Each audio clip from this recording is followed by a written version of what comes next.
Assalamualaikum. Mari kita lanjutkan kembali pembahasan kita mengenai simple linear programming. Kalau di video materi sebelumnya tadi, di video materi yang pertama kita sudah membahas tentang konsep dasar atas simple linear programming. Maka di video materi yang kedua ini tiba saatnya kita untuk secara lebih detail, secara lebih rinci membahas mengenai bagaimana mengimplementasikan simple linear programming itu sebenarnya. Ya, how to implement simple linear programming in a case tentunya. Case-nya itu pastinya terkait dengan akuntansi biaya atau cost counting. Oke, langsung saja kita bahas implementasi simple linear programming. Tadi kita sudah lihat sekilas dan sudah saya pertunjukkan bahwa simple linear programming itu kalau kita pakai sumbu kartesius maka nanti akan dapat digambarkan seperti ini kurang lebihnya. Nah, kemudian pertanyaannya, untuk dapat kita menggambarkan ke dalam sumbu kartesius yang seperti ini, maka itu caranya bagaimana? Jadi bahasa gampangnya adalah ada case, ada satu kasus tertentu. Kemudian perusahaan hendak solving this case using simple linear programming.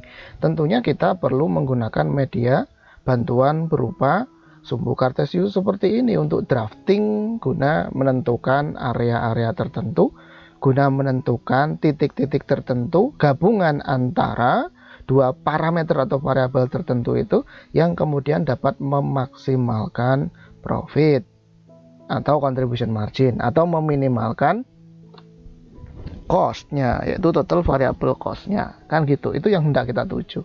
Nah, sekarang pertanyaannya adalah bagaimana cara untuk kita bisa ngedrafting seperti ini. Nah, caranya akan kita lihat. Nah, ada beberapa langkah atau steps gitu ya untuk dalam rangka kita mengimplementasikan simple linear programming. Oke, kita bahas satu persatu beberapa langkahnya. Steps to solve problem using simple linear programming. Yang pertama, langkah yang pertama, tentukan keputusan yang hendak diambil dengan menggunakan simple linear programming. Bahasa singkatnya adalah, oh ini ada satu kasus. Nah, tentu saja kasusnya itu harus kita pahami terlebih dahulu. Harus kita baca, kita analisisnya itu analisis awal. Hanya kita memahami saja. Nah, kemudian yang harus di-grab pertama kali, the first grabbing yang pertama kali yang harus kita grab, kita pegang betul-betul, kita cari dan kita pegang adalah mengenai sebenarnya ini kasus itu keputusan yang hendak diambil itu apa? Final decision to be taken itu apa? Apa sih yang mau diambil keputusannya? Itu yang harus kita cermati. Pilihan atas keputusan itu tentunya hanya ada dua, maximize atau minimize. Jadi tentukan pilihannya, mau memaksimalkan ataukah meminimalkan. Yang pertama harus kita tahu dulu, kasus ini berbicara arahnya mau ke minimalisasi ataukah mau ke maksimalisasi, kan gitu. Nah, kalau sudah kita tentukan itu, maka langkah berikutnya apa yang akan dimaksimalkan ataukah apa yang akan diminimalkan, itu yang harus kita ketahui. Jadi tentukan maximize or minimize, Nah, kemudian kalau maximize apa yang mau dimaksimalkan, kalau minimize apa yang hendak diminimalkan. Itu step yang pertama yang harus kita ketahui. Dan ini wajib hukumnya. Kalau kita nggak dapatkan ini, kalau kita tidak mengetahui ini, wah itu nanti ya bubar nanti. Kita nggak bisa mengimplementasikan simple linear programming. Atau harusnya misalkan minimize, tapi kok kita salah memutuskan untuk maximize, wah itu bubrah gitu ya, ambiar semuanya sampai ke belakang, pasti salah keputusan yang diambil. Jadi hati-hati ya, tentukan dulu tujuannya itu apa, keputusan yang hendak dicapai itu apa ya, apakah memaksimalkan ataukah meminimalkan. Kalau memaksimalkan apa yang dimaksimalkan, kalau meminimalkan apa yang diminimalkan. Yang pertama. Kemudian kita lanjut yang kedua. Yang kedua, tentukan tujuan atau objektif yang ingin dicapai. Kalau sudah tahu, oh keputusannya mau maximize atau minimize. Langkah berikutnya, tujuannya atau objektif yang hendak dicapai itu apa? Objektif di sini berbicara tentang dan ada kaitannya dengan maximize atau minimize. Terus objektif di sini itu berbicara tentang parameter atau variabel yang terlibat dan kemudian akan menjadi driver dalam hal maksimalisasi atau minimalisasi. Saya ulang bahwa tujuan atau objektif ini itu adalah terkait dengan maksimalisasi atau minimalisasi. Artinya kita harus dapat menentukan parameter atau variabel apa yang terlibat dalam objektif, dan parameter atau variabel tersebut sifatnya harus menjadi pemicu atau driver atas maksimalisasi atau minimalisasi tadi. Oke ya, jadi paham ya. Jadi menentukan objektif yang ingin dicapai tentunya adalah kita harus mengetahui variabel atau parameter yang berkontribusi atas tujuan yang hendak dicapai itu apa. Nah, dalam simple linear programming seperti tadi sudah kita ulas di video materi sebelumnya tadi, bahwa dalam simple linear programming itu pasti hanya akan ada dua variabel yang terlibat. Jadi ini kalau misalkan apes-apesnya kita bingung gitu loh, ini ada soal, ada case kok panjang sekali gitu. Nah, pastikan cari variabelnya, dan pasti variabelnya hanya ada dua. Misalnya ada macam-macam, ada informasi A, B, C, D, E, F, G, H, I, J, 10 gitu ya. Ada 10 informasi. Pasti variabelnya cuma dua. Nggak akan variabelnya 10. Jadi kalau kemudian kita berpikir, oh ini kan ada 10 informasi. Wah, berarti ini variabelnya saya bingung. Ini kayaknya variabelnya banyak ini. Ada 10. Ah, lupakan. Itu pasti salah. Ya, itu pasti salah. Saya pastikan bahwa yang namanya simple linear programming, variabel atau parameternya atau driver atas objektifnya itu pasti ada dua, tidak lebih, tidak kurang. Seperti tadi sudah kita bahas di video materi yang pertama, kalau kurang dari dua variabel ngapain pakai linear programming? Nggak usah gitu. Kalau lebih dari dua variabelnya itu bukan simple linear programming, dan itu tidak kita bahas, out of topic. Ya, itu tidak akan kita bahas di sini. Paham ya sampai di sini ya? Pak, kalau begitu, kalau linear programming yang melibatkan 3, 4 atau 5 variabel nggak ada dong, Pak? Ada. Hanya saja metodenya tidak akan bisa digunakan dengan menggunakan metode yang digambarkan ke sumbu kartesius. Nggak bisa, itu rumit, kompleks ya, penyelesaiannya kompleks. Jadi sekali lagi, dalam simple linear programming pastikan variabel atau parameter yang terlibat, yang dianalisis itu hanya ada dua. Even though informasinya itu banyak sekali, pastikan hanya ada dua variabel yang kita cari dan kita tentukan. Nah, variabel atau parameter ini akan menentukan, dan sebagai pemicu atau driver seperti tadi sudah saya sampaikan, ini akan sebagai pemicu atau driver bagi maksimalisasi atau minimalisasi objektif atau tujuan tadi. Misalkan memaksimalkan contribution margin misalkan. Nah, ini parameter-parameter atau variabel-variabel yang bisa menjadikan contribution marginnya itu maksimal itu apa aja. Nah itu, dan itu pasti ada dua. Misalkan contoh lagi, hendak meminimalkan total biaya, hendak meminimalkan satu total biaya. Nah, kita harus cari parameter atau indikator atau variabel apa yang mempengaruhi besar kecilnya biaya tersebut. Nah, itu yang dimaksud dengan menentukan tujuan atau objektif. Nah, setelah itu pastikan yang terakhir, pastikan kalau kita sudah ketemu parameter atau variabel-variabelnya, maka pastikan kita kemudian merumuskan persamaan garis lurus untuk fungsi tujuan. Jadi seperti yang sudah kita bahas di video materi sebelumnya tadi, for your information, bahwa semua fungsi yang terkait dengan simple linear programming ini semuanya harus dapat digambarkan ke dalam suatu persamaan garis lurus. Entah itu fungsi tujuan ataukah fungsi constraint-nya itu semua nanti harus dapat digambarkan ke dalam suatu persamaan garis lurus. Nah, ini kan persamaan garis lurus nih, dari sini sampai ke sini ini garis lurus, dari sini sampai ke sini ini juga garis lurus. Oke ya, jadi ending dari menentukan tujuan atau objektif adalah kita harus menentukan persamaan garis lurus untuk fungsi tujuan. Paham ya sampai di sini ya?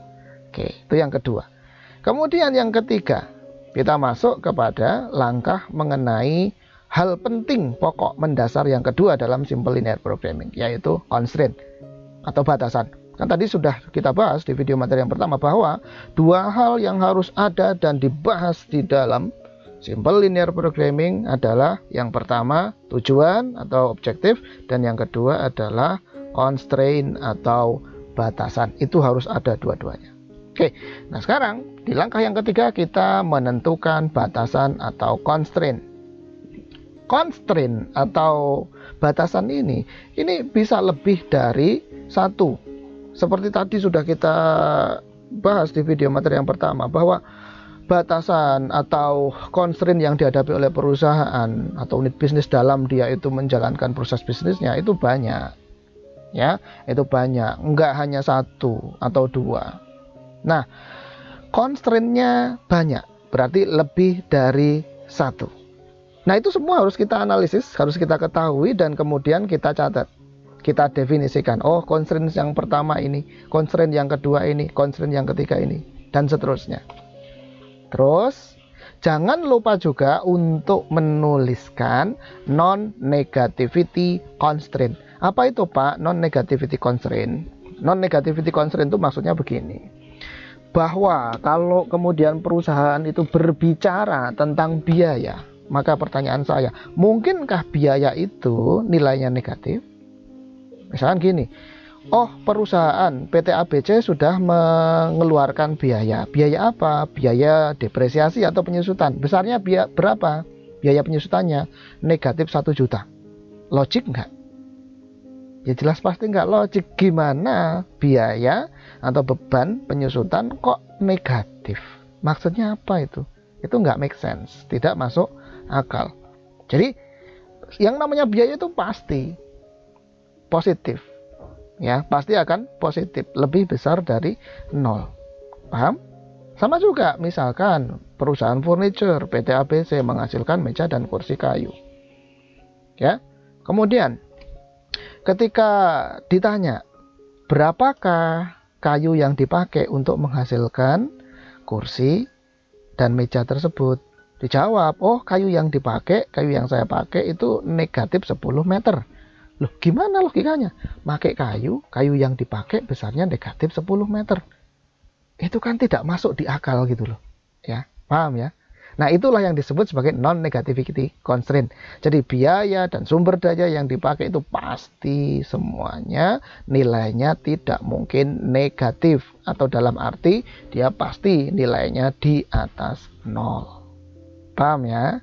Jadi area, kalau kita lihat ke sumbu kartesius, area yang make sense, yang bisa dilakukan analisis adalah area di kuadran yang pertama. Ini kan kuadran pertama nih ya. Di area yang kuadran yang pertama, yang mana X dan Y-nya nilainya positif. Ya, nilai X dan Y kedua-duanya positif. Paham ya sampai di sini ya? Oke.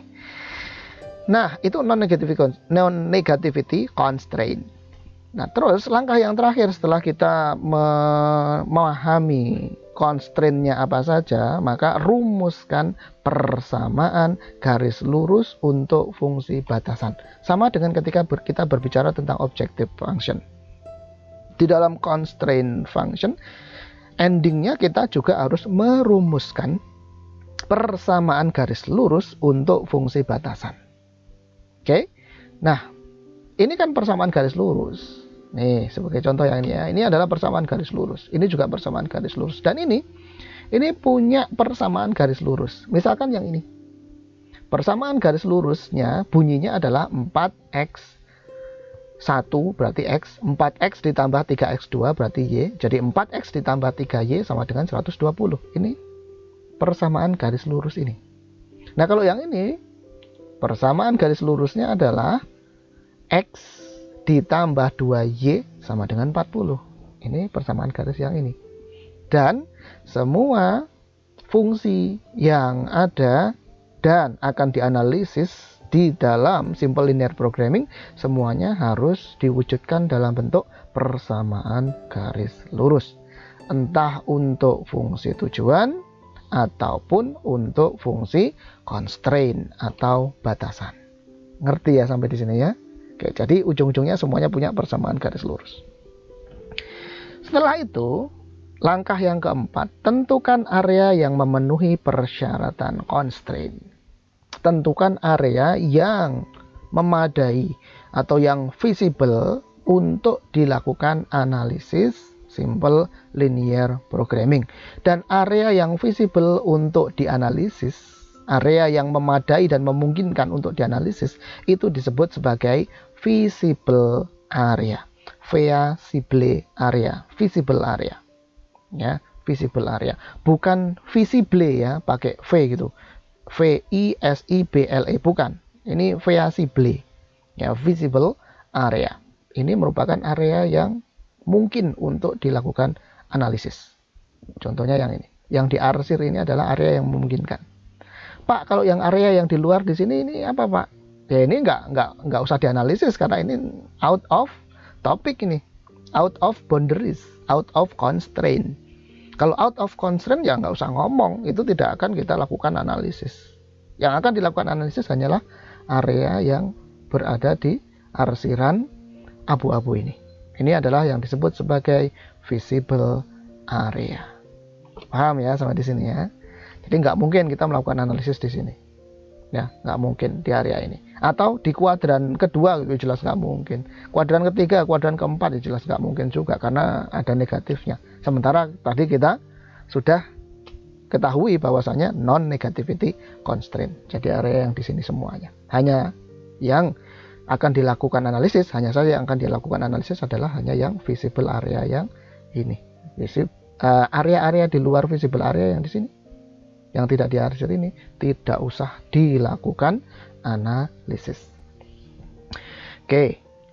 Nah, jadi dalam penentuan visible area, kita ini harus menggambarkan fungsi batasan atau constraint ke dalam sumbu kartesius. Dan yang digambarkan ke dalam yang digambarkan ke dalam sumbu kartesius itu adalah hanya fungsi constraint atau fungsi batasannya saja. Fungsi objektifnya bagaimana, Pak? Nggak perlu digambarkan. Ya, tidak usah digambarkan. Oh, jadi kalau begitu yang kita lihat di sini ini, Pak, 4x plus 3y sama dengan 120 dan x plus 2y sama dengan 40, ini merupakan fungsi constraint dong, Pak. Yes, exactly. Jadi ada dua constraint. Ya, ada dua constraint ini berarti. Ini constraint yang pertama adalah yang ini, 4x plus 3y sama dengan 120, dan constraint yang kedua adalah x plus 2y sama dengan 40. Jadi ada dua constraint. Pak, variabelnya berapa, Pak? Variabelnya 2, yaitu x1 dan x2. Ini adalah variabel atau parameter yang menentukan maksimalisasi atau minimalisasi dari tujuan yang digambarkan ke dalam grafik ini. Nah, saya tidak tahu tujuannya apa. Ini kan saya hanya menggambarkan saja, ngambil contoh gambarannya. Oke, paham ya? Nah, ini adalah sekali lagi yang digambarkan ke dalam sumbu kartesius, yang diplot ke sumbu kartesius itu adalah hanya fungsi constraint. Ini fungsi constraint yang pertama, ini adalah fungsi persamaan garis lurus constraint yang kedua. Paham ya sampai di sini ya? Pak, ini tujuannya, fungsi tujuannya kan tadi digambarkan ke dalam persamaan garis. Oke, iya betul. Nah, yang mana, Pak, fungsi tujuannya? Ini tidak digambarkan di sini. Fungsi tujuan nanti gunanya adalah untuk menentukan manakah yang maksimal atau yang minimal. Jadi garis fungsi objektif itu nanti, misalkan fungsi objektifnya begini. Ini nanti akan berjalan, dijalanin ke pojok kanan atas ke sana. Garisnya kan begini, taruhlah garisnya begini. Dijalankan ke sana, nah, dijalankan ke pojok kanan atas, misalkan begini ya jadinya ya. dijalankan terus ke sana. Oh, ternyata yang terakhir tersentuh adalah yang ini. Nah, itu berarti titik ini adalah titik yang maksimal. Misalkan seperti itu. Paham ya sampai di sini ya? Oke. Nah, itu tadi mengenai visible area. Ya, visible area yang memadai, yang memungkinkan untuk dijadikan analisis dalam simple linear programming. Dan ingat, visible area itu dibatasi oleh garis-garis atau persamaan garis dari constraint, fungsi constraint, bukan fungsi objektif. Itu langkah yang keempat. Langkah yang kelima, lakukan pengujian atas visible area. Lakukan pengujian atas visible area. Caranya bagaimana, Pak? Setiap titik-titik yang berada di visible area ini semuanya memenuhi persyaratan untuk berada di dalam fungsi objektif untuk memaksimalkan tujuan. Semua titik-titik yang berada di area visible ini semuanya memenuhi syarat. Hanya saja kan kita butuh hanya satu titik. Hanya satu titik optimal yang dapat memaksimalkan profit atau meminimalkan cost. Sekali lagi saya ulang, kita hanya butuh satu titik saja untuk memaksimalkan profit atau contribution margin atau meminimalkan biaya. Itu pilih salah satu ya, itu bukan kumulatif. Memaksimalkan contribution margin atau meminimalkan biaya. Sekali lagi itu opsional, bukan kumulatif. Oke. Nah, dari titik-titik ini yang banyak ini, yang manakah titik yang paling optimal? Kan gitu pertanyaannya. Nah, caranya gimana? Ya sudah, kita uji titik-titik ini semua. Kan kita tidak mungkin menguji titik-titik di sini semuanya kita uji semua, kan gitu tidak mungkin. Terus gimana, Pak? Ada satu kaidah atau aturan yang menarik, dan ini sudah terbukti ya, atau proven, bahwa titik-titik yang memenuhi optimalisasi, titik yang optimal, yaitu yang akan memaksimalkan atau meminimalkan itu pasti berada di sudut atau corner points. Kaidah titik sudut, corner points. Ya, titik yang berada di sudut yang mana, Pak? Titik ini berada di sudut. Titik ini juga berada di sudut. Titik ini juga berada di sudut. Yang ini juga berada di sudut. Sehingga ada 4 corner point, yaitu titik O, A, B, dan C. Yang akan dites, yang akan diuji hanya 4 titik ini saja. Pak, titik yang di tengah ini kan juga memadai, Pak. Visible ini, Pak, titik yang di tengah. Ya, betul sekali. Namun untuk apa kita menguji titik yang di sini? Nggak perlu. Kenapa tidak perlu? Karena itu tidak berguna. Ingat aturan kaidah corner point, titik sudut. Ya, yang akan memaksimalkan atau meminimalkan itu cuma satu titik. Yang di mana? Yang di sudut. Nah, sudutnya yang mana? Itu yang harus kita uji. Pilih salah satu. Oke, paham ya? Nah, kalau tadi misalkan titik sudutnya ini kan entah yang titik O, A, B, atau C. Nah, harus kita uji satu-satu. O, A, B, C. Pilihannya pastinya kalau enggak A, ya B, ya C. Kalau O kan enggak mungkin. 0,0 kan berarti enggak berusaha. Enggak berusaha, enggak dapat revenue, enggak dapat profit. Ya, enggak mungkin. Yang akan diuji sebenarnya ini cuma 3, itu A, B, dan C. Diuji kemana, Pak? Diuji dimasukkan ke dalam fungsi tujuan atau fungsi objektif. Ini kan titik-titik A, B, dan C kan punya koordinat. Misalkan titik A, koordinatnya adalah 0,20. Nah, 0,20 berarti X-nya 0, Y-nya 20. Dimasukkan ke persamaan garis fungsi tujuan.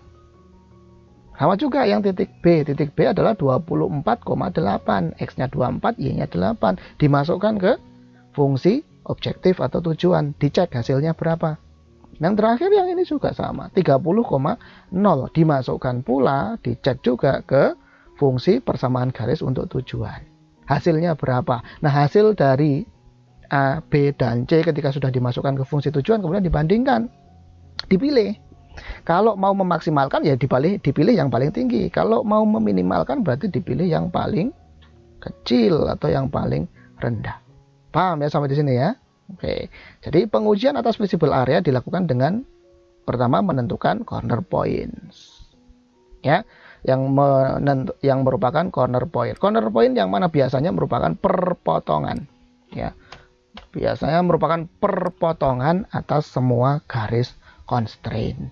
Ini kan perpotongan. Ini kan perpotongan antara garis constraint 4x plus 3y sama dengan 120 dengan sumbu x. Nah, yang ini adalah perpotongan antara persamaan garis x plus 2y sama dengan 40 dengan sumbu y. Nah, kalau yang ini perpotongan antara persamaan garis 4x plus 3y sama dengan 120 dan x plus 2y sama dengan 40. Paham ya? Nah, ini kan kayak gini, ini kan pelajaran waktu kita belajar di SMP kan gitu, persamaan garis itu. Mudah sekali. Nah, terus titik-titik corner point itu setelah ditentukan atau ditemukan, terus diuji. Lakukan pengujian titik sudut itu. Cara pengujiannya bagaimana? Dimasukkan ke dalam fungsi tujuan. Nah, kalau sudah ketemu hasilnya, seperti tadi sudah kita bahas ya, dipilih satu titik yang maksimal atau minimal, depend on tujuan yang diinginkan atau dikehendaki. Tujuannya apa? Untuk memaksimalkan atau meminimalkan tadi loh, yang di langkah yang pertama tadi. Oke, ngerti ya? Oke. Berikutnya, langkah yang terakhir. Ya, langkah yang terakhir. Langkah yang terakhir adalah buatlah keputusan berdasarkan hasil pengujian. Ini decision-nya diambil based on pengujian corner point tadi. Ya, kemudian kita buat putusan. Titik sudut atau corner point yang dipilih, entah yang maksimalis atau minimalis tadi, itu pasti merupakan titik solusi.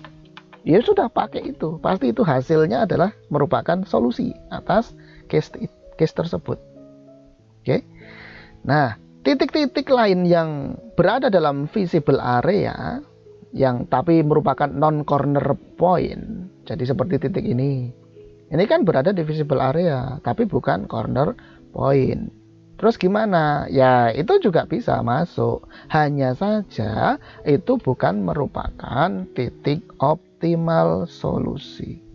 It is not optimum solution point. Bukanlah titik optimal solusi. Kalau kita memilih titik yang di sini, titik ini katakanlah misalkan 10,10 gitu ya. Ini nanti hasilnya nggak akan maksimal. Ya, percuma. Ya, nggak akan maksimal ini.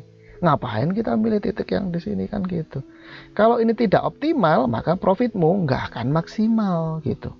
Taruhlah misalkan jawabannya adalah yang titik ini 24,8. Nah, ini nanti profitnya akan maksimal apabila X-nya 24 dan Y-nya 8. Kalau X-nya 10 dan Y-nya 10 juga, profitmu nggak akan maksimal. Bisa tapi Pak, dilaksanakan proses bisnisnya? Bisa, sangat bisa sekali.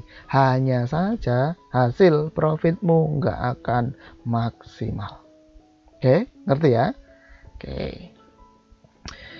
Nah, rumuskan keputusan berdasarkan hasil uji titik sudut. Artinya kita memilih, menentukan berapakah X dan Y yang harus diambil. Dan kemudian ketika X dan Y-nya diambil, ketika parameternya itu diambil, ditentukan hasilnya berapa. Nah, itu yang dimaksud dengan merumuskan keputusan berdasarkan hasil uji titik sudut. Paham? Oke. Nah, sekarang untuk lebih memahamkan, maka kita lihat implementasi berupa contoh dalam dua kasus. Kasusnya akan kita lihat dan kita ambil dari bukunya Pak Charter, edisi 14. Oke. Kita baca dulu ya kasusnya ya. Kasus yang pertama ini adalah berbicara tentang maksimalisasi atau maximize. A machine shop makes two models of product, standard and deluxe. Ceritanya ini ada satu perusahaan itu punya dua produk, yaitu tipe standar dan tipe deluxe. Each unit of the standard model requires 2 hours of grinding and 4 hours of polishing. Oh, ternyata untuk menghasilkan produk standar, setiap unitnya itu membutuhkan waktu pemrosesan 2 jam untuk di grinding dan 4 jam untuk dihaluskan, dipoles. Ya, jadi 2 jam untuk digrinda dan 4 jam untuk dipoles. Itu produk standar. Each unit of the deluxe model requires 5 hours of grinding and 2 hours of polishing. Berbeda dengan standard, deluxe per unitnya membutuhkan waktu gerinda 5 jam dan 2 jam untuk poles. Itu untuk tipe deluxe. Oh, jadi apa yang dapat kita simpulkan dari sini? Oh, ternyata kedua macam produk tersebut itu membutuhkan aktivitas grinding dan aktivitas polishing.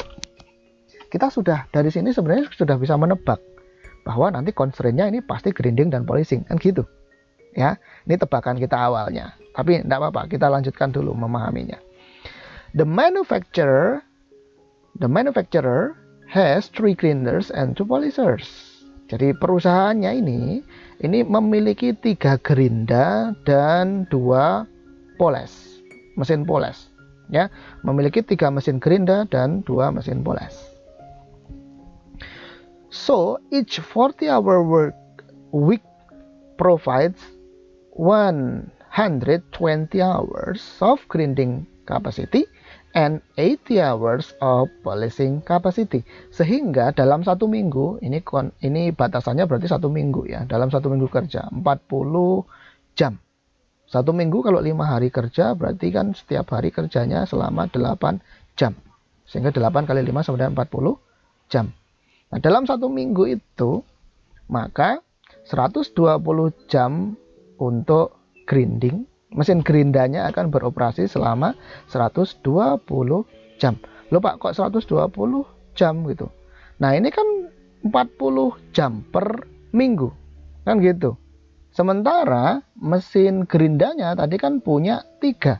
Berarti 40 jam kali 3 sama dengan 120 jam total operasional dari mesin grinding, mesin gerindanya. Kan punya 3 mesin. Dalam 1 minggu, 1 mesin bisa beroperasi 40 jam. Berarti total dalam 1 minggu, operasional aktivitas grinding adalah 120, yaitu 3 kali 40. Kemudian, mesin polesnya dia punya 2. Ya, mesin polesnya punya 2. Kemudian, dalam 1 minggu itu adalah ada 40 jam kerja. Berarti operasionalisasi dari mesin polesnya adalah 40 kali 2 totalnya, yaitu 80 jam untuk kapasitas beroperasinya mesin poles. Paham ya sampai di sini ya? Oke. The standard model sells for $9 and deluxe for $12. Oh, ini harga jualnya. Harga jual per unit untuk standard $9 dan untuk produk deluxe $12. Harga jual per unit. Variable cost of making and selling one unit total $6 and $8 for the standard and deluxe model respectively. Jadi untuk standar variable cost per unitnya adalah $6. Sementara untuk deluxe produk, variable cost per unitnya adalah $8. Paham ini ya? Consequently, the amounts of contribution margin from making and selling a standard unit and deluxe unit are $3 and $4 respectively. Contribution margin per unit adalah selling price per unit dikurangi dengan VCU. Nah, selling price-nya untuk standar adalah 9. Kemudian VCU untuk standar adalah 6. Sehingga 9 minus 6 CMU-nya adalah 3. Sementara untuk deluxe, CMU-nya adalah 12 dikurangi 8 sama dengan 4. Ini CMU-nya. Demand for each product exceeds the company's total capacity. Nah, ini yang seperti tadi kita bicarakan di video materi yang pertama. Pembatasan atau constraint itu bisa berasal dari eksternal. Ya, nah ini contoh pembatasan dari eksternal adalah mengenai apakah market itu menyerap produk yang dihasilkan atau tidak. Kalau menyerap semuanya berarti nggak ada batasan terkait dengan jumlah serapan produk yang dihasilkan. Nggak ada batasan berarti. Tapi kalau kemudian produksi kapasitasnya bisa sampai 1000 unit, tetapi yang diserap bisa masuk ke market itu cuma maksimal 800 unit, ya percuma. Makanya itu 800 itu merupakan batasan. Nah, kalau ini dikatakan di soal ini, di case ini, demand for each product exceeds the company's total capacity. Artinya adalah kapasitas totalnya misalkan 1000. Pasarnya itu mintanya sampai 10.000. Nah, berarti tidak ada masalah. Ini nggak ada constraint terkait dengan demand atau produk yang bisa dijual di pasaran. Ngerti ya sampai di sini ya? Jadi ini bukan constraint. To maximize total contribution margin, management must decide how many units of each model to produce with the present capacity. Saya ulang, to maximize total contribution margin. Oh, berarti ini tujuannya adalah maximize. What kind of maximize? Apa yang dia akan dimaksimalkan? Yaitu contribution margin. Bagaimana caranya supaya contribution marginnya itu maksimal? Caranya, management must decide how many units of each model to produce with the present capacity. Caranya adalah dengan menentukan titik optimal produksi atas produk standar dan deluxe under constraint. Ya, under the constraint. Oke, paham ya sampai di sini ya? Nah, ini singkat saja sudah kita pahami terkait dengan kasusnya. Sekarang kita masukkan kasus tersebut, analisis kasus ini kita masukkan ke dalam tahapan-tahapan analisis menggunakan simple linear programming. Yang pertama, decision making. Keputusan yang tidak diambil itu apa sih? Tadi sudah kita bahas, keputusan yang tidak diambil adalah to maximize contribution margin. Jadi ini decision-nya adalah maximize contribution margin. Paham kita? Oke. Setelah itu, yang kedua, tentukan objective function. Nah, kalau kita sudah tahu, ya, kita sudah ngerti, ini memaksimalkan contribution margin. Yang kedua, kita menentukan objective function. Fungsi tujuannya. Nah, terus agar supaya contribution marginnya ini maksimal, apa sih yang menentukan maksimal atau tidaknya dari contribution margin? Tentu saja adalah jumlah produk yang dijual, kan gitu logikanya. Semakin banyak jumlah unit produk yang dijual, maka nanti contribution marginnya akan semakin besar. Kalau begitu, bisa kita rumuskan penentu dari maksimalnya contribution margin itu adalah produk standar dan produk deluxe. Dan gabungan penjualan antara penjualan kedua jenis produk ini, maka ini nanti akan menentukan besar kecilnya contribution margin yang didapat oleh perusahaan. Oke. Misal produk standar saya lambangkan dengan S kecil. Ini adalah, sehingga ini merupakan variabel S. Saya ulang, produk standar kemudian saya simbolkan dengan huruf S kecil. Sehingga standar ini merupakan variabel S. Variabel yang pertama, kan harus ada dua kan tadi kan variabelnya kan, parameternya kan. Oke. Kemudian yang kedua, produk deluxe. Produk deluxe saya simbolkan dengan huruf D kecil. Ini saya sebut sebagai variabel D. Sehingga lengkap sudah variabel atau parameternya hanya ada dua. Yaitu parameter atau variabel S dan variabel D. Nah, bukan grinding dan polishing ya, bukan grinding dan polishing. Hati-hati. Grinding dan polishing tidak menentukan besar kecilnya contribution margin. Jadi jangan bingung. Yang menentukan contribution margin yang mana, Pak? Yaitu produknya, standar dan deluxe. Semakin banyak produk standar dan deluxe yang dijual, maka contribution marginnya akan semakin tinggi. Ngerti ya? Bukan grinding dan polishing. Grinding dan polishing itu tidak terkait langsung dengan contribution margin. Apakah kalau grinding dan polishingnya itu ditingkatkan maka kemudian contribution marginnya meningkat? Tidak. Ya, tidak. Grinding dan polishing itu adalah biaya. Ya, biaya. Oke. Nah, jadi kita sudah paham sampai di sini kita sudah menentukan bahwasanya maksimalisasi CM itu faktor penentunya ada dua, yaitu produk standar S dan produk deluxe D. Nah, sekarang Tadi kan ujung-ujungnya dari objective function ini adalah kita harus bisa membuat persamaan garis lurus atas fungsi tujuannya. Nah, persamaan garis lurusnya harus kita buat. Kita tahu bahwa yang namanya contribution margin, ya, contribution margin itu adalah TR minus TVC. Saya tulis lagi ya, berarti CM sama dengan TR minus TVC. Sehingga CM itu kan sama dengan TR, TR kan sama dengan P kali Q. TVC adalah VCU dikalikan Q.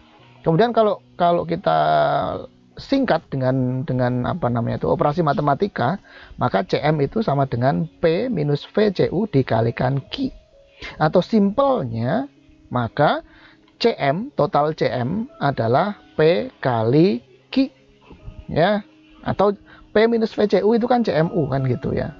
Ya, CMU, P minus VCU, selling price per unit minus variable cost per unit, itu kan berarti contribution margin per unit. Sehingga total contribution margin adalah sama dengan contribution margin per unit dikalikan dengan quantity. Ya, dikalikan dengan quantity. Nah, terus tadi contribution margin total itu kan gabungan dari contribution marginnya standar dan contribution marginnya si deluxe. Contribution margin untuk standar bagaimana Pak? Ya, contribution margin untuk standar adalah berarti CMS, contribution margin standar adalah sama dengan CMUS, contribution margin per unit untuk produk S standar dikalikan dengan kuantiti produk S yang terjual. Maka CMS sama dengan 9 minus 6 tadi loh. Kan sudah ada di sini tuh. 9 minus 6 VCU-nya sama dengan 3. Sehingga CMS, contribution marginnya produk S adalah 3 QS. Ya, 3 QS. 3 kuantiti S. Kuantitinya berapa Pak? Ayo mbuh. Nanti itu yang harus kita cari, menentukan berapakah kuantitas yang paling optimal untuk memaksimalkan contribution margin. Nah, sekarang begitupun juga dengan contribution marginnya produk deluxe. CMD sama dengan CMUD dikalikan kuantitasnya D yang terjual. Sehingga CMD sama dengan 12 minus 8. Harga jual per unitnya 12. VCU untuk deluxe $8. 12 minus 8 sama dengan $4. Sehingga CMD sama dengan 4 KD. Nah, functionnya tadi tujuannya adalah untuk objektifnya tadi tujuannya adalah untuk memaksimalkan CM. Maka total CM, ya, total CM adalah CM produk S ditambah CM produk D. Paham? Sehingga kalau begitu objective function atau fungsi tujuannya adalah maksimalkan atau maximize total CM, yaitu maximize Z sama dengan 3 QS. Ini kan CM-nya S, 3 QS ditambah CM-nya D, 4 QD. Oke, sekali lagi saya ulang, sehingga kita sampai di sini kita sudah bisa merumuskan fungsi tujuan. Fungsi persamaan garis, ini persamaan garis nih ya. Ini persamaan garis. Fungsi persamaan garis untuk objective function-nya adalah maximize Z sama dengan 3 QS ditambah 4 QD. Paham ya sampai di sini ya? Atau kalau simpelnya berarti ini fungsi persamaan garis untuk tujuannya adalah 3x plus 4y. Selesai. Ya, 3x plus 4y. Kalau kita gambarkan berarti kuantiti S, kuantiti produk standar misalkan X, kemudian kuantiti produk deluxe adalah Y. Berarti persamaan garisnya bunyinya adalah berarti 3x ditambah 4y. Itu persamaan garisnya. Ya, rumus persamaan garisnya. Oke. Sampai di sini kita sudah menentukan objective function. Berikutnya kita tentukan constraint. Ya, constraint atau batasan. Nah, tadi sudah kita lihat dan sudah kita pahami dari soal itu, berarti yang merupakan constraint atau pembatasan aktivitas produksinya itu ada dua, yaitu proses produksi di perusahaan itu dibatasi oleh aktivitas grinding dan aktivitas polishing. Tadi kan produk S standar dan produk deluxe ini kan membutuhkan, masing-masingnya membutuhkan aktivitas grinding dan polishing. Dan aktivitas grinding dan polishing ini ada batasnya. Dalam 1 minggu tadi kapasitas maksimal tersedia untuk aktivitas grinding adalah 120 jam. 120 jam ini tentunya nanti akan digunakan bersama-sama untuk menghasilkan produk S, standar, dan produk deluxe. Kan gitu. Begitu pula dengan aktivitas polishing. Aktivitas polishing punya kapasitas maksimal. Bisa beroperasi itu mesin polishnya adalah selama 80 jam per minggu. Nah, 80 jam per minggu itu pastinya akan dipakai untuk bersama-sama dalam rangka membuat produk standar dan produk deluxe. Kan gitu ya tadi ya. Oke. Sehingga kalau kita lihat ya, sekarang kita lihat 1 unit produk S atau produk standar itu membutuhkan tadi kan 2 jam grinding dan 4 jam polishing. Terus ada keterangan juga tadi, sudah kita lihat di case-nya tadi, bahwa untuk setiap 1 unit deluxe butuh 5 jam grinding dan 2 jam polishing. Apa yang dapat kita simpulkan di sini? Berarti kan banyak sedikitnya produk S dan produk D yang dihasilkan oleh perusahaan ini amat sangat ditentukan oleh kapasitas maksimal yang disediakan oleh aktivitas grinding dan aktivitas polishing. Ditentukan oleh itu. Oke, karena 1 unit S itu dia butuh 2 jam grinding dan 1 unit D itu butuh 5 jam grinding dan kapasitas maksimal tersedia untuk grinding adalah 120 jam, kan berarti logikanya kalimat ini dapat kita rumuskan dalam sebuah kalimat matematika yang sederhana menjadi 2QS, 2 kuantitas produk standar ditambah 5QD, 5 jam kali jumlah kuantitas produk deluxe yang dihasilkan, nanti waktunya harus lebih kecil dari dan atau sama dengan 120. Artinya maksimal yang bisa dipakai dalam membuat atau menghasilkan produk S dan produk D terkait dengan aktivitas grinding adalah maksimal 120. Oke, paham ya? Sehingga 2QS ditambah 5QD, 2QS quantity S ditambah 5QD quantity D grinding, totalnya harus lebih kecil dari atau sama dengan 120 jam. Nah, yang satunya 1 unit S yang polishing maksudnya, 1 unit produk standar butuh 4 jam polishing. 1 unit produk deluxe butuh 2 jam polishing. Sehingga 4QS ditambah 2QD quantity D nanti harus lebih kecil dari atau sama dengan 80 jam. Oke, sehingga kalimat matematikanya menjadi 4QS ditambah 2QD lebih kecil dari atau sama dengan 80. Oke, jadi ini adalah persamaan garis constraint untuk aktivitas grinding. Nah, yang ini persamaan garis constraint untuk aktivitas polishing. Oke. Nah, kemudian sekarang kita tanya lagi. Apakah produk yang dihasilkan baik itu standar maupun deluxe itu nilainya bisa negatif? Jawabannya adalah nggak mungkin, itu tidak masuk akal. Ya, nggak ada logika yang bisa membenarkan. Oh, produk yang dihasilkan berapa? Negatif 5. Gimana logikanya? Ya, sehingga berlaku aturan tadi non-negativity constraint, yaitu kuantiti produk S yang dihasilkan harus lebih besar dari atau sama dengan 0. Kalau 0 boleh Pak? Boleh. Boleh, tapi nggak boleh negatif. Dan kuantitas produk D yang dihasilkan harus lebih besar atau sama dengan 0. Nah, QS lebih besar atau sama dengan 0 dan QD lebih besar atau sama dengan 0 ini disebut sebagai non-negativity constraint. Sekali lagi saya ulang, 2QS dan 5QD lebih kecil dari atau sama dengan 120 ini merupakan constraint untuk kapasitas aktivitas grinding. Kemudian 4QS plus 2QD lebih kecil dari 80, ini merupakan constraint untuk kapasitas maksimal bagi aktivitas polishing. Nah, ini keempat hal ini, keempat persamaan ini ya, keempat persamaan ini, inilah yang disebut sebagai constraint function. Ya, constraint function. Nah, sementara yang ini, yang merah ini merupakan non-negativity constraint. Nah, sampai di sini sebenarnya kita sudah bisa membuat model. Suatu model atas simple linear programming. Modelnya bagaimana, Pak? Oke. Atas kasus ini, maka model simple linear programmingnya bisa kita tulis seperti ini.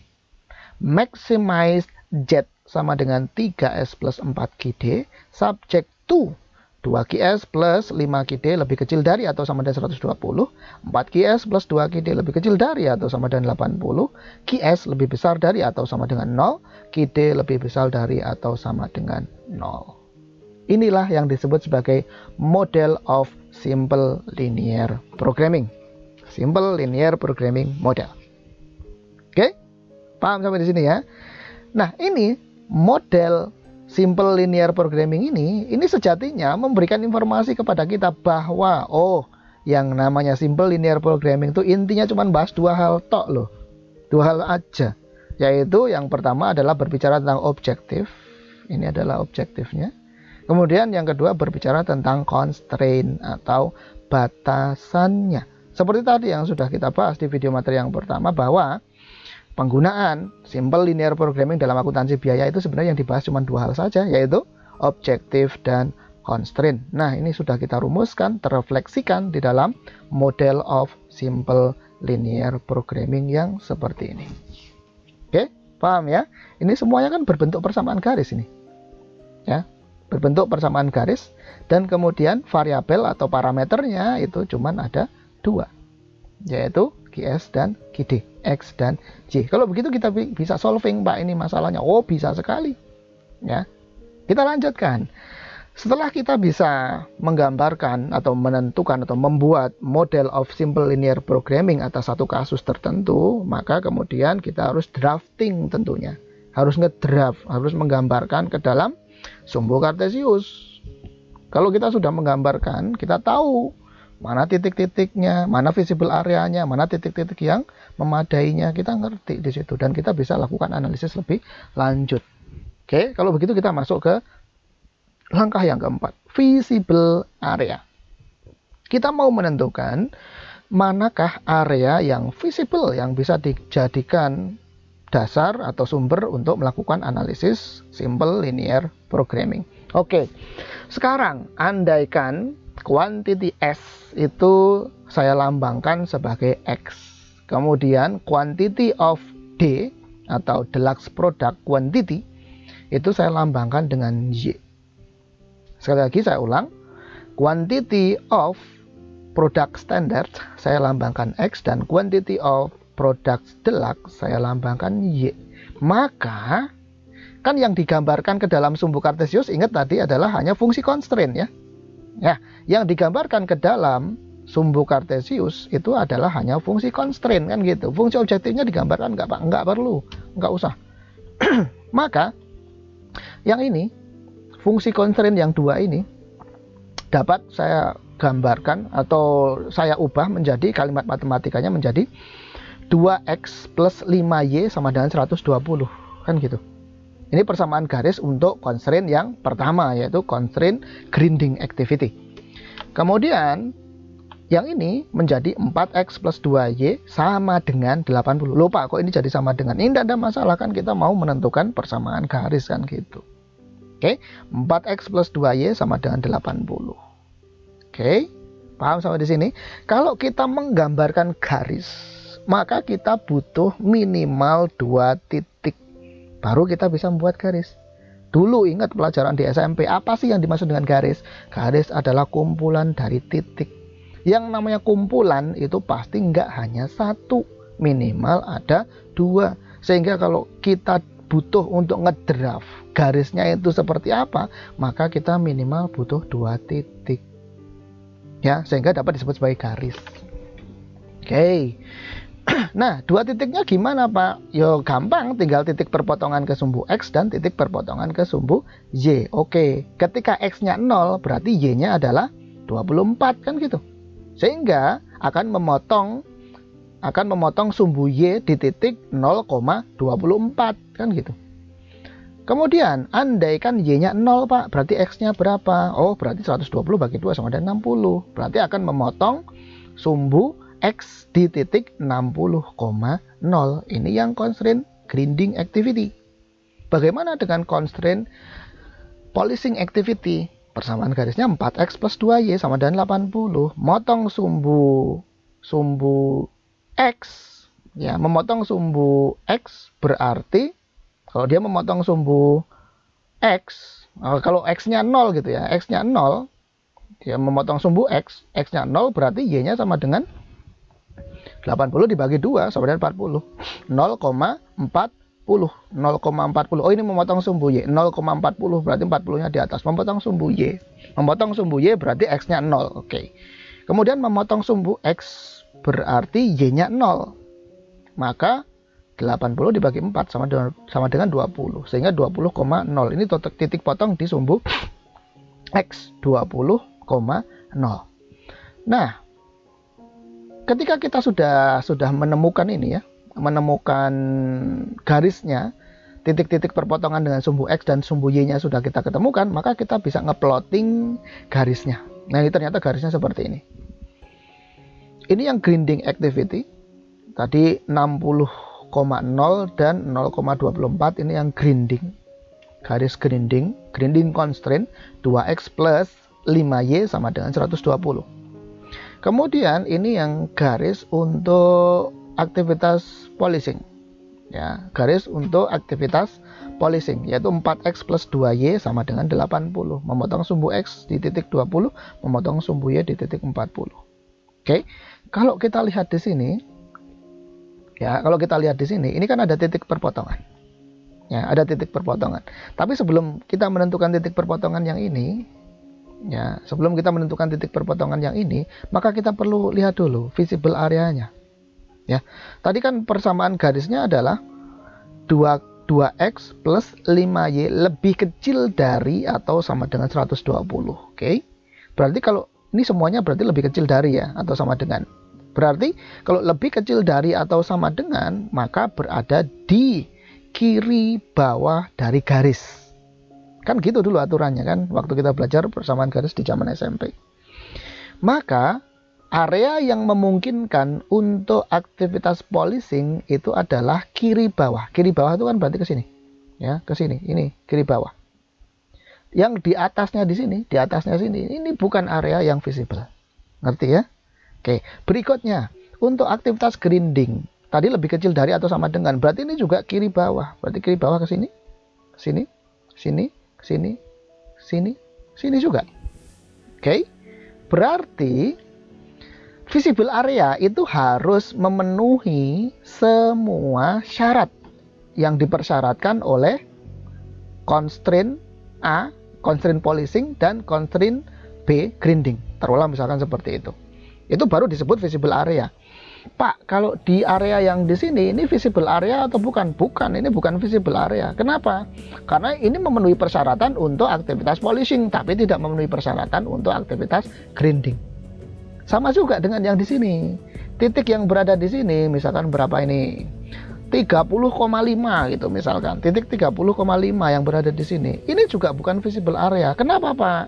Karena, under grinding constraint ini memenuhi persyaratan, tetapi dia tidak memenuhi persyaratan polishing karena di luar dari polishing constraint.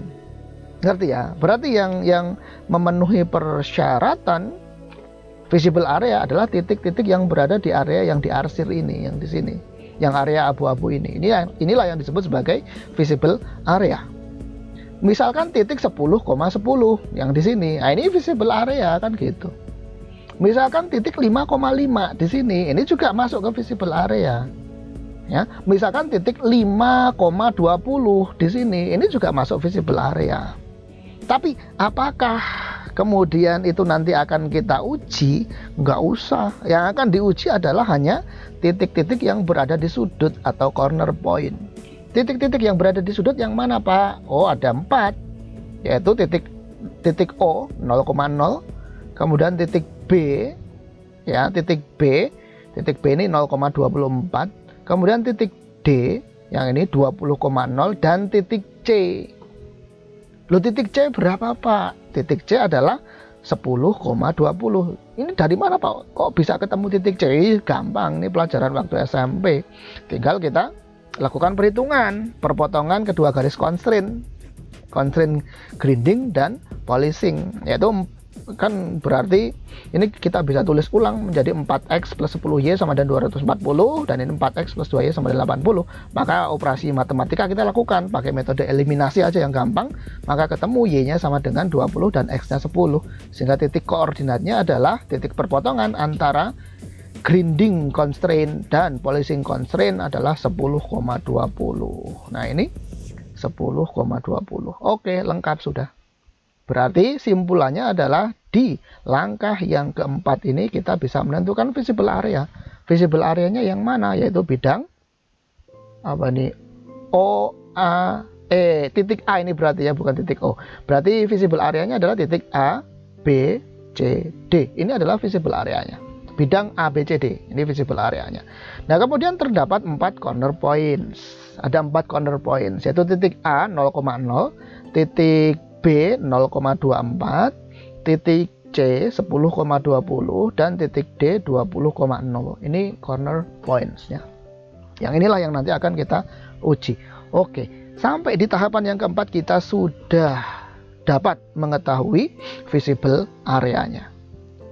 Sekarang kita lanjut ke yang kelima. Langkah yang kelima, kita lakukan pengujian masing-masing atau setiap corner point itu ke dalam fungsi tujuan. Fungsi tujuannya tadi adalah yang maximize tadi, yang ini.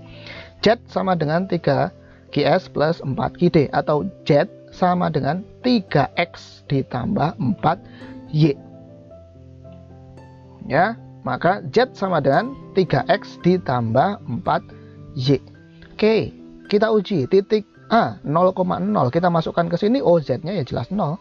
3 kali 0 ditambah 4 kali 0 ini 0. Kemudian titik B 0,24, kita masukkan, kita uji ke sini, ketemu Z-nya sama dengan 96. Titik C kita uji juga, masukkan ke 3X plus 4Y, ketemu hasilnya Z-nya 110. Kemudian titik D 20,0 kita masukkan juga ke sini, singkatnya ketemu nilai Z-nya adalah, nilai objective function-nya adalah 60. Nah, tujuannya tadi apa, Pak? Maximize kan gitu. Karena tujuannya maximize, kita pilih output yang paling tinggi. Mana output yang paling tinggi? Ya jelas yang ini. Ini adalah output yang tertinggi, 110. Berarti untuk memaksimalkan contribution margin berarti yang ini. Jadi kita harus memilih titik sudut yang titik C, yaitu 10,20. Ini nanti pasti akan menghasilkan contribution margin yang tertinggi, atau dengan kata lain 10,20 ini merupakan titik yang optimum. Ya, ini merupakan titik yang optimum untuk menghasilkan contribution margin yang maksimum. Paham ya? Saya ulang ya kalimatnya ya. Titik C 10,20 ini merupakan titik yang optimum untuk menghasilkan contribution margin yang maksimum. Jadi sekarang ngerti ya korelasi antara optimum dengan maksimum. Oke. Jadi apabila perusahaan ini memproduksi 10 unit kuantitas produk standar dan 20 unit atas kuantitas produk deluxe, maka nanti contribution margin yang dihasilkan akan maksimal, yaitu sebesar 110. Profitnya apakah paling besar, Pak? Yes, jelas, definitely. Lo kok bisa begitu, Pak? Ya iyalah. Ya, contribution marginnya kan 110. Nanti profitnya berapa, Pak? Ya tinggal kamu kurangkan dengan total fixed cost. Selesai. pasti nanti profitnya ini yang tertinggi. Taruhlah misalkan fixed cost-nya 50. Berarti kan ini kan 110 dikurangi 50 sama dengan 60. Yang ini juga kalau mau cek ini profitnya berapa? Ya 96 dikurangi 50 kan sama. Cuma 46. Sementara ini 50. Yang ini 60 dikurangi 50 fixed cost-nya. Cuma 10. Nah berarti yang paling gede yang mana profitnya? Jelas yang ini. Kenapa ini profitnya paling gede? Contribution margin-nya paling maksimal. Oke, ini langkah yang kelima, corner points examination. Paham ya sampai di sini ya? Oke. Nah kemudian langkah yang terakhir, decision making. Nah kalau ini cuman merumuskan aja. Ya, decision making. Jadi simpulannya adalah keputusannya yang harus dibuat oleh perusahaan ini adalah untuk memaksimalisasi. Untuk maksimalisasi profit, dalam hal ini adalah contribution margin, maka perusahaan ini dalam seminggu harus membuat 10 unit produk standar dan 20 unit produk deluxe. Jadi ini tadi kan dalam seminggu ya jangka waktunya ya, periodenya ya. Jadi dalam seminggu supaya profitnya atau contribution marginnya ini maksimal, maka perusahaan harus membuat 10 unit produk standar dan 20 unit produk deluxe. Nah, 10 unit produk standar dan 20 unit produk deluxe ini disebut sebagai komposisi optimal atas produk yang dibuat dalam rangka untuk memaksimalkan profit. Ya, memaksimalkan profit dalam hal ini adalah contribution margin. Terus keuntungan atau profit atau CM maksimal yang dapat diperoleh dalam seminggu adalah 110. Jadi under several constraints yang melingkupi perusahaan itu, maka dalam seminggu maka perusahaan itu akan mendapatkan contribution margin maksimal totalnya adalah 110. Bisa lebih nggak Pak dari 110? Nggak bisa. Loh Pak, kalau dia ngejualnya ngejualnya semakin banyak kan berarti nanti profitnya atau contribution marginnya akan semakin banyak Pak. Loh, logikanya gimana? Uang ini under constraint ini cuma bisa menghasilkan 10 unit dan 10 unit standar dan 20 unit deluxe. Kalau mau meningkatkan profit atau contribution margin kan berarti produk standar dan produk deluxe-nya harus lebih banyak yang dibuat. Bisa lebih banyak membuat produk standar dan deluxe? Jawabnya nggak bisa. Uang kapasitas maksimal untuk aktivitas grinding dan polishingnya tadi sudah di state, sudah disebutkan ada batasannya 120 jam dan 80 jam gitu loh. Jadi bisa nggak profitnya lebih besar dari 110? Nggak bisa. Ya, nggak bisa. Tapi kalau profitnya lebih kecil dari 110 bisa Pak? Bisa. Kalau perusahaannya sembarangan tidak ngitung berdasarkan simple linear programming bisa. Kalau dia membuat taruhlah berapa? 10,10 standar dan 10 deluxe. Ini pasti tidak akan maksimal profitnya. Ya, nggak akan maksimal. Cek. Ya, oke kita cek. Berarti kan kalau 10,10 berarti kan 10 kali 3 30 ditambah 10 kali 4 sama dengan 40, 70. Ya, 70. Ya, contribution marginnya cuma 70 gitu loh. Nggak akan bisa melebihi 110. Pokoknya 110 ini sudah merupakan yang paling optimal dalam rangka untuk memaksimalkan contribution margin. Dan profit yang didapat maksimal adalah 110. Tidak bisa lagi lebih gede daripada 110 dolar. Paham ya sampai di sini ya? Oke. Nah, itu contoh yang pertama tentang maksimalisasi. Kemudian sekarang kita lihat implementasi yang kedua, bagaimana kalau minimalisasi. Ya, bagaimana kalau minimalisasi? Kita masih lihat kasusnya yang kita ambilkan dari bukunya Pak Charter. Oke, kita baca kasusnya. Sham, a pharmaceutical firm, is planning to produce exactly 40 gallons of a mixture in which the two ingredients X and Y. Oh, jadi ini ceritanya ada satu perusahaan farmasi, kemudian dia mau menghasilkan 40 galon campuran bahan kimia bernama X dan Y. Persis 40 galon dia akan buat. Ya, persis 40 galon dia akan buat. Bukan lebih kecil atau lebih besar, enggak, ya. Persis 40 galon. Nah, ingredients X and Y. cost $8 per gallon and $15 per gallon respectively. Jadi ingredients atau material X dan material Y ini cost-nya, harga perolehannya masing-masing. Material X $8 per galon cost-nya, dan material Y $15 per galon cost-nya.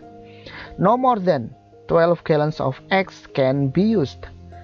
Jadi tidak bisa lebih dari 12 galon material X-nya yang digunakan. Ya, nggak bisa lebih dari 12 galon material X yang bisa digunakan untuk menghasilkan 40 galon mixture X and Y. Kemudian, to ensure quality at least 10 gallons of Y must be used. Dan untuk memastikan kualitas atas produk yang dihasilkan oleh perusahaan ini, at least seenggak-enggaknya, setidak-tidaknya 10 galon material Y harus dibuat. Jadi dalam 40 galon ini, ya, dalam 40 galon produk perusahaan ini, itu nanti penggunaan material X-nya itu nggak boleh lebih dari 12 galon. Nah, terus penggunaan material Y-nya, ya, penggunaan material Y-nya itu minimal harus 10 galon. Oh Pak, kalau begitu ya simpel aja Pak. Kalau begitu berarti kan ini maksimalnya kan 12 Pak. Ini minimalnya 10. Ya sudah, kalau begitu 12 tambah 10. Berarti 22 galon aja Pak kita pakai. Ini kan masih apa namanya? Masih di bawah 40 galon. Nah, kalau begitu caranya itu namanya nggak maksimal nanti. Ya, nggak maksimal. Kalau 12 ditambah 10 kan 22. Yang dikehendaki kan adalah 40 galon gitu loh. X dan Y kalau dijumlahkan harus 40 galon, bukan 22 galon. Loh, kalau begitu berapa Pak? Oke, berarti gini aja Pak. 12 tambah 10, 22. 22 kalikan 2. 44. Itu lebih dari 40 galon. Nggak bisa Mas. Ngerti ya? Nah, terus gimana dong Pak? Yang harus digunakan material X dan Y-nya berapa masing-masing? Nah, itulah justru yang akan kita cari dengan menggunakan simple linear programming. Kan gitu. Ya, paham ya sekarang ya? The firm wants to minimize cost. Dan tujuannya adalah, ini kan material, penggunaan material. Kalau material itu adalah cost. Kalau cost berarti minimize. Sehingga the firm wants to minimize cost. Paham ya sampai di sini ya? Oke. Nah, kita lakukan analisis simple linear programming. Yang pertama, decision making. Jelas, decision makingnya adalah to minimize cost atau minimize cost. Itu decision making. Objective function. Langkah yang kedua, objective function. Nah, kita lihat penentu minimalisasi cost. Penentu minimalisasi cost-nya itu apa? Ya bahannya itu, materialnya itu, yaitu material X dan material Y. Oke, berarti simple, kita lambangkan ingredients X itu adalah X, variabel X atau parameter X, dan ingredients Y itu adalah Y, dan ini merupakan variabel Y. Oke, sehingga objective function-nya adalah total cost. Kalau yang contoh yang pertama tadi, objective function-nya adalah total contribution margin, kan gitu, maksimalisasi. Kalau yang ini objective function-nya tentu saja adalah total cost. Total cost-nya yang mana? Yaitu total cost-nya adalah total cost-nya X, ingredient X, ditambah dengan total cost-nya ingredient Y. Harus minimal atau maksimal? Ya minimal. Ini kan tadi sudah disebut. Decision making-nya adalah minimize cost. Sehingga kita bisa ngedraft objective function-nya adalah minimize Z sama dengan 8X ditambah 15Y. Ini merupakan objective function. 8X ditambah 15Y minimize. Paham ya sampai di sini ya? Oke. Kemudian yang ketiga, constraint atau batasan. Constraint atau batasan. Nah, kalau kita lihat tadi, ini ada 3 constraint. Ya, ada 3 constraint terkait dengan case ini.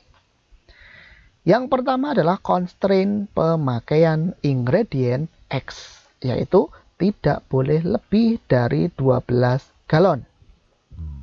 Kemudian, berikutnya adalah constraint pemakaian ingredient Y, yaitu minimal harus 10 galon. Constraint yang ketiga adalah jumlah produksi X dan Y yang dipakai. Ya, jumlah pemakaian. Ini bukan jumlah produksi, sorry. Constraint jumlah pemakaian. Pemakaian. Ingredient X dan Y. Oke ya. Jumlah pemakaian ingredient X dan Y yaitu harus sama dengan 40 galon. Maka dari itu kita bisa merumuskan dan kita akan punya 3 persamaan garis. Yang pertama adalah berarti X, ya, ini X harus lebih kecil dari atau sama dengan. Loh Pak, kok pakai atau sama dengan? Lah iya, kan tidak boleh lebih dari 12 galon. Berarti 12 galon boleh atau tidak? Kan gitu pertanyaannya. Kalimatnya adalah tidak boleh lebih dari 12 galon. Maka saya tanya, 12 galon masih boleh atau enggak? Boleh dong Pak. Loh ya, kalau boleh berarti adalah X-nya adalah lebih kecil dari atau sama dengan 12. Paham ya? Oke. Kemudian yang kedua persamaan garisnya adalah Y lebih besar dari atau sama dengan 10. Kalimatnya adalah pemakaian ingredient Y minimal 10 galon. Sehingga kita tanya, kalau 10 galon masih boleh enggak? Boleh Pak. Oh, kalau boleh berarti ya pakai sama dengan. Berarti Y lebih besar dari atau sama dengan 10. Terus yang ini kita lihat.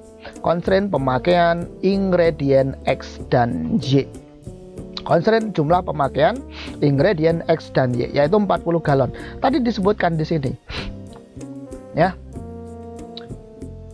Pharmaceutical firm is planning to produce exactly 40 gallons. Ini ada kata-kata exactly. Tepat jumlahnya sebanyak 40 galon. Kalau tepat jumlahnya sebanyak 40 galon, kalau lebih besar dari 40 galon boleh tidak? Nggak boleh Pak. Oke. Kalau lebih kecil dari 40 galon boleh nggak Pak? Nggak boleh juga Pak. Oke. Kalau begitu tanda dalam kalimat matematikanya adalah menggunakan tanda sama dengan. Nggak boleh pakai lebih kecil dari atau lebih besar dari atau lebih kecil dari sama dengan atau lebih besar dari sama dengan. Nggak boleh. Ini murni pakai tanda dalam kalimat matematikanya adalah exactly, yaitu sama dengan. Sehingga rumusan kalimat matematikanya adalah X plus Y sama dengan 40. Paham ya sampai di sini ya? Oke. Jadi kita punya 3 constraint function.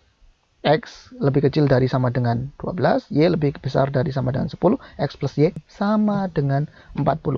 Non-negativity constraint-nya ada nggak Pak? Jelas ada. Jelas ada. Bisa nggak untuk produksi ini material X-nya itu negatif? Nggak bisa Pak. Ya sudah, berarti X-nya lebih besar dari atau sama dengan 0. Bisa nggak material Y-nya yang dipakai itu negatif? Nggak bisa Pak. Oke, berarti Y-nya lebih besar dari atau sama dengan 0. Dan ini adalah merupakan non-negativity constraint. Ya, non-negativity constraint. Nah, dari persamaan untuk objective function dan dari persamaan untuk constraint function yang sudah kita ketemukan semua ini, maka kemudian kita bisa membuat model of simple linear programming. Sama seperti yang tadi maksimalisasi tadi. Maka model persamaan pemrograman persamaan garis lurusnya adalah minimize Z sama dengan 8X plus 15Y subject to X lebih kecil dari sama dengan 12, Y lebih besar dari sama dengan 10, X plus Y-nya sama dengan 40, X lebih besar dari atau sama dengan 0, dan Y lebih besar dari atau sama dengan 0. Ini adalah model of simple linear programming untuk perusahaan farmasi tadi. Oke. Nah, ketika kita sudah menentukan model atas simple linear programmingnya, maka kemudian kita harus menggambarkan constraint-nya, fungsi constraint-nya ke dalam sumbu Cartesius.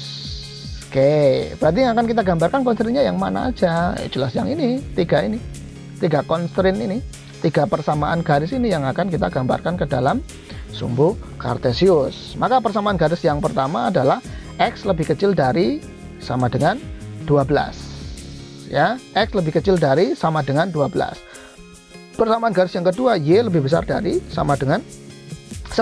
Titik potongnya, titik potong untuk yang X sama dengan 12 adalah 12,0 ya. Titik potong X sama dengan 12, maka di 12,0. Oke. Kemudian titik potong yang Y sama dengan 10, maka memotong sumbu Y di titik 10. Y sama dengan 10, kan berarti di sini. Di titik 10. Oke. Jadi kemudian X plus Y sama dengan 40, maka titik potong di sumbu X dan titik potong di sumbu Y-nya masing-masing adalah 0,40 dan 40,0. Kita sudah punya 3 garis. Oke, kita lihat ya. Garis yang pertama adalah X lebih kecil dari sama dengan 12. Berarti kan yang ini. Ya, ini 12 ya. Ini 12. X lebih kecil dari atau sama dengan 12. Berarti visible area yang mungkin adalah lebih kecil dari atau sama dengan 12. Berarti kan ke sini. Nih, sini. Sini ya. Ini areanya. Kemudian tadi kan ada non-negativity constraint, berarti X-nya kan harus lebih besar dari lebih besar dari atau sama dengan 0. Berarti kan ke sini. Ke sini kan ya. Nah, ini berarti visible area. Visible areanya itu yang ini. Ya, yang ini, area yang ini. Ini baru yang pertama ya. Tapi apakah semua area titik yang di sini ini merupakan visible area? Titik di sini ada apakah visible area? Kemudian titik yang di sini apakah visible area? Nanti dulu kita lihat lagi. Itu baru garis yang pertama. Garis yang kedua adalah Y-nya lebih besar dari atau lebih besar dari atau sama dengan 10. Berarti di atasnya ini, di atasnya garis ini ya. Visible area. Oh, kalau begitu jelas sekarang. Titik-titik yang berada di sini, misalkan titik 10,5 di sini, itu misalkan 10,5, ini jelas ini bukan visible area. Di sini masih visible area, Pak? Masih. Tapi apakah nanti masih visible area? Kita lihat lagi. Sekarang persamaan garis yang ketiga, X plus Y sama dengan 40. Berarti titik potongnya 40,0 di sini dan 0,40 di sini. Berarti garisnya kan begini. Visible areanya sama dengan 40. Ini lihat, perhatikan ini tandanya. Tandanya bukan lebih kecil dari atau sama dengan, bukan juga lebih besar dari atau sama dengan. Tandanya adalah sama dengan. Nah, ini jelas harus diperhatikan ya. Kalau tandanya sama dengan, maka visible area titik-titik yang memungkinkan untuk analisis yang memenuhi persyaratan X plus Y sama dengan 40 adalah hanya titik-titik yang berada di sepanjang garis ini saja. Titik-titik yang tidak berada di sepanjang garis ini maka tidak akan memenuhi persyaratan X plus Y sama dengan 40. Nggak bisa. Oke. Kalau begitu yang mana Pak visible areanya? Kalau begitu visible areanya tentu saja yang ini. Hanya hanya titik-titik yang berada di garis A sampai B. Garis A yang mana Pak? Garis A yang ini 0,40. Garis B yang ini. Ya, garis B yang ini. Garis B berapa Pak nilainya? Ini yang akan kita cari. Titik B. Titik B yang mana Pak nilainya Pak? Berapa koma berapa? Ini yang akan kita cari dengan melihat perpotongan antara X plus Y sama dengan 40 dan apa ini tadi, X sama dengan 12. Ketika kita hitung maka ketemu perpotongannya adalah ini, perhitungannya, perpotongannya ketemu adalah 12,28. Ya, 12,28. Maka ini titik B 12,28. Nah, visible areanya hanya rentang yang berada, titik-titik yang berada di antara garis A, B. Ini visible areanya. Loh Pak, kok ini yang berada di sini kok bukan visible area? Bukan. Kenapa ini bukan visible area? Karena ini tadi under X sama dengan 12. Tadi kan ini persamaan garis ini kan visible areanya kan X lebih kecil dari atau sama dengan 12, berarti kan ke sana. Oh, ini titiknya berada di sini, bukan, ini bukan visible area. Ngerti ya? Oke. Berarti ini bukan Pak, bukan, ini di luar dari yang ini. Kan gitu. Kalau yang di sini, kalau titik yang di sini bagaimana Pak? Titik yang di sini ini tidak atau bukan berada di garis X plus Y sama dengan 40, jadi nggak boleh. Sekali lagi, alternative solution poinnya adalah hanya berada di titik titik yang berada di garis ini. Nah, kemudian karena dipotong oleh ini, garis X lebih kecil dari sama dan 12, maka jadinya visible areanya hanya titik-titik yang berada di antara garis A, B ini. Ini adalah visible areanya. Paham ya sampai di sini ya? Oke. Sehingga kita dapat simpulkan untuk kasus perusahaan farmasi ini, visible areanya adalah garis AB. Ya, visible areanya adalah garis AB. Kenapa kok kemudian visible areanya tidak berupa bidang? Kalau tadi kan berupa bidang nih. Ini kan visible areanya adalah bidang AB, CD. Ya, visible areanya berupa bidang AB, CD. Sementara ini visible areanya berupa garis. Kenapa? Jawabannya adalah karena ini tadi loh. Ini kan rumusan persamaan garisnya adalah X plus Y sama dengan. Ya, X plus Y-nya kan ini pakai tanda sama dengan. Bukan lebih besar dari, bukan lebih kecil dari atau sama dengan, bukan. Kalau begitu, ya titik-titik yang merupakan titik alternatif solusi hanya berada di sepanjang garis ini saja. Paham ya sampai di sini ya? Sehingga ada dua corner point, ada dua titik sudut. Hanya ada dua, yaitu titik A dan titik B. Titik A 0,40, kemudian titik B-nya adalah 12,28. Nah, titik ini sudah kita ketemukan corner point-nya, maka langkah berikutnya, langkah yang kelima, kita akan melakukan pengujian. Corner point examination 0,40 dan 12,28 titik A titik B akan kita uji ke fungsi objektif Z. Z-nya tadi adalah 8X, Z sama dengan 8X plus 15Y. Oke, titik A 0,40 berarti X-nya 0, Y-nya adalah 15 kali 40, maka Z-nya sama dengan 600. Dan titik B 12,28, maka Z-nya ketemunya adalah 516. Sehingga kita bandingkan antara 600 dan 516, ini yang mana yang lebih kecil? Karena kan tadi fungsinya adalah minimize kan gitu. Yang mana yang lebih kecil? Yang lebih kecil tentu saja yang ini, Z 516. Sehingga material gabungan material X dan material Y atau ingredient X and ingredient Y harusnya adalah 12,28, 12 satuan. Ya, 12 satuan, entah kilogram gitu. Katakanlah misalkan liter lah ya, cairan. Bayangkan ini cairan, galon berarti kan cairan. 12 liter material X dan 28 liter material Y. Kalau ini nanti digabungkan, di mixture gitu ya, digabungkan di mix, ini nanti akan menghasilkan komposisi biaya yang paling minimal ya, akan menghasilkan komposisi biaya yang paling minimal. Oke, sehingga minimum cost yang akan diperoleh adalah $516.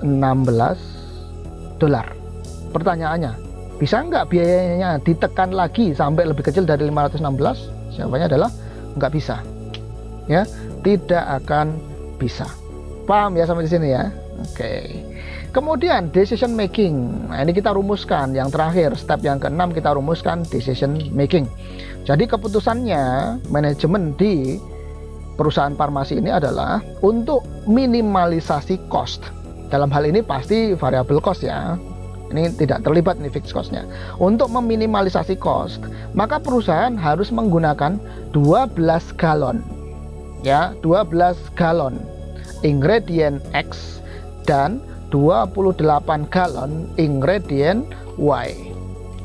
Oke. Nah, ini 12 galon X dan 28 galon Y ini merupakan komposisi optimal penggunaan material dalam rangka untuk memaksimalkan profit. Ya, oh ini bukan maksimal, sorry. Ini untuk meminimalkan biaya, Oke, saya ubah nih, copy paste yang di atas belum diganti. Saya ulang. Jadi komposisi 12 galon ingredient X dan 28 galon ingredient Y ini adalah merupakan komposisi optimal penggunaan material dalam rangka untuk meminimalkan biaya di perusahaan farmasi ini tadi. Paham ya sampai di sini ya? Nah, kalau kemudian perusahaannya itu, perusahaan farmasi ini tadi menggunakan 12 galon X dan 28 galon Y, berapakah biayanya? Biaya atau total cost minimal yang harus dibayarkan atau dikeluarkan oleh perusahaan ini adalah sebanyak $516. Pak, biayanya, sekali lagi, Pak, biayanya apakah bisa ditekan lebih kecil lagi dari 516? Jawabannya adalah tidak bisa. Ya, tidak bisa. Ini sudah merupakan biaya yang paling minimal. Oke? Kalau biayanya ini minimal, otomatis ya ujung-ujungnya nanti endingnya profitnya akan maksimal. Tapi kasus ini tidak membicarakan tentang maximize profit, melainkan yang dibicarakan di sini adalah minimize cost. Paham ya sampai di sini ya? Ngerti? Oke. Nah, jadi sampai di sini kita sudah membahas implementasi simple linear programming di dalam cost accounting. Sekali lagi kita ulas bahwasanya ada 6 tahapan.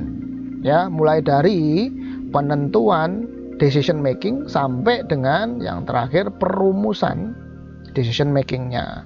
Nah, intinya dalam simple linear programming ini, intinya adalah bahwa ada 2 hal besar yang harus ditentukan, yang harus dijadikan perhatian utama. Yaitu apa? Yaitu mengenai tujuan dan constraint, objective and constraint, atau tujuan dan batasan.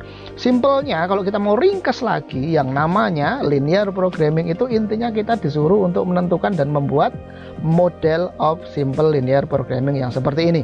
Kalau model of simple linear programmingnya ini kita sudah temukan, maka kita tinggal running saja dengan menggunakan bantuan operasi matematika, yaitu operasi matematika untuk persamaan garis lurus. Nanti kita dapat menemukan hasil yang dapat dijadikan bahan untuk membuat keputusan, dan tentunya keputusannya itu akurat under several constraint.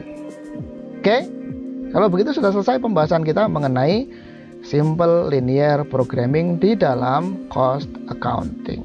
Oke, terima kasih atas perhatiannya. Saya berharap kita semua bisa paham dan lebih ngerti lagi dengan materi mengenai simple linear programming. Sekali lagi, jangan pernah dihafal. Kalau kita paham, maka kita tidak perlu menghafal, karena dengan sendirinya kita sudah hafal. Oke, terima kasih. Sampai di sini perjumpaan di video materi kita kali ini. Assalamualaikum warahmatullahi wabarakatuh.